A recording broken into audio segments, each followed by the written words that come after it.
দেরিতে হলেও জীবনে কিছু হওয়ার চেষ্টা কইরো। এর কারণ যখন তুমি বড় হবা, তোমার বয়স বাড়বে, মানুষ তোমাকে এটা বলবে না তুমি কেমন আছো, তোমার কি লাগবে।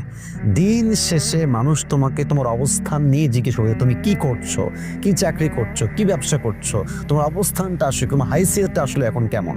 অতএব যদি দেরিও হয়, but try to be something, try to be better, try your best to become the better version of yourself. দেরিতে হলো কিছু হলো জীবনে করো, কারণ মানুষ কখনো কেমন আর জানতে চায় না, মানুষ জানতে চায় তোমার অবস্থানটা আসলে কেমন।